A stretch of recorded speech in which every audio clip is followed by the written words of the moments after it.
Welcome on lads and let's welcome back to the King's Catalogue, where today I've got a great review for you. I wanted to expose a game that I don't think has had enough limelight recently, or ever really. This game is of course the one you read in the title, Broforce Forever. Broforce Forever is a retro style run and gun with emphasis on gun, with you running across the world, across the map, killing anything that gets in your way, that gets in your path from you getting from point A to point B. And essentially, the world is in trouble and needs your help, okay? It needs your help. You right there, sat in your gaming chair, needs your help.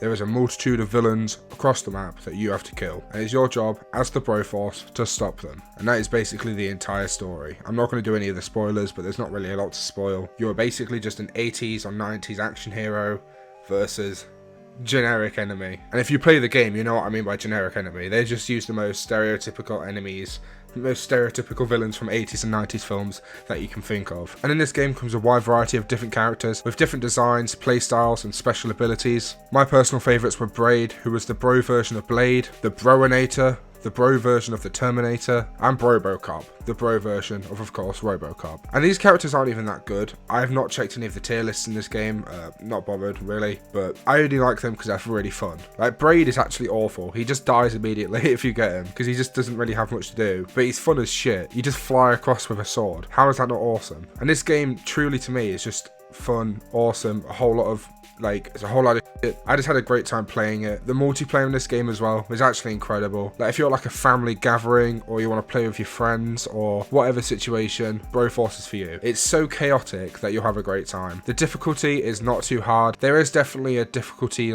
increase. You know, it's very present. It does get harder and harder, but I don't see that as a bad thing. I see that as a game having natural development, which it should have. Like, if a game's easy the entire time, what's the fun? There's no fun, there's no challenge, there's nothing. And beating the challenge that you've been stuck on for a long time, beating the level that you couldn't do, feels so rewarding when you finally beat it, and it's like, oh, it's like a bust. It's like, oh, so good.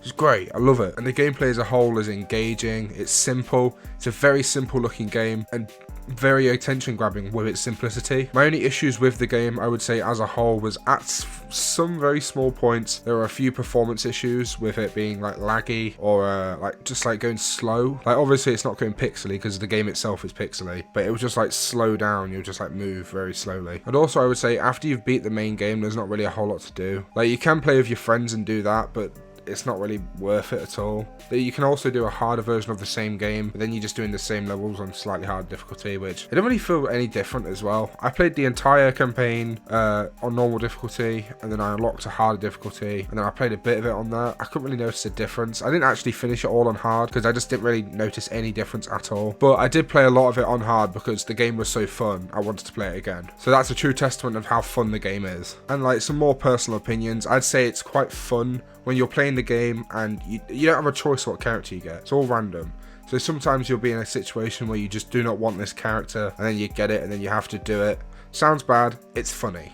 It's really funny when you do that, especially when you're playing with friends. If you're playing this game and you have friends who can play this game, like for example, it's on Game Pass, so if you have it on Game Pass, loads of people have Game Pass, try and play with your friends. It is so much fun. It's so chaotic.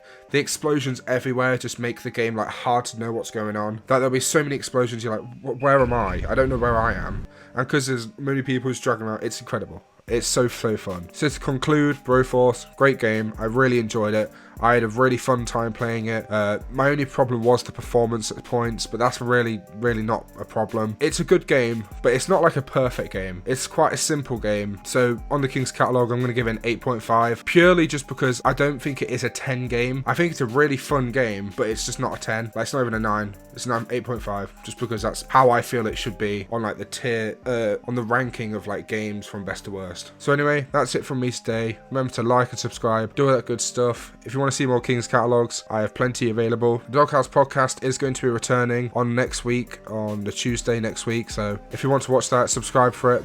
And yeah, I'll catch you in another video.